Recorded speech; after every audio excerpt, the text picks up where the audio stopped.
If your home has suffered storm damage, you need residential roof repairs in the Woodlands. Navigating the costs can be overwhelming, but here's what you need to know. The first step you need to take is to get a free estimate from a reliable local roofing contractor in the greater Houston area. You need an honest assessment of the true extent of the damage. The greater the damage, the higher the costs will be. If you have homeowners insurance, chances are it will cover some of the costs of your residential roof repairs because a storm caused the damage. You will be responsible for your deductible.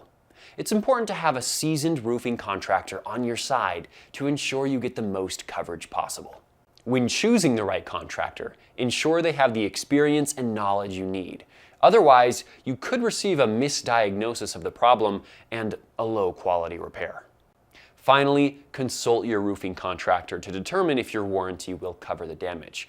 If a material defect or installation error was the reason the roof didn't withstand the storm, the warranty may kick in. If you need residential roof repairs in the Woodlands, call Houston Roofing and Construction for a free estimate.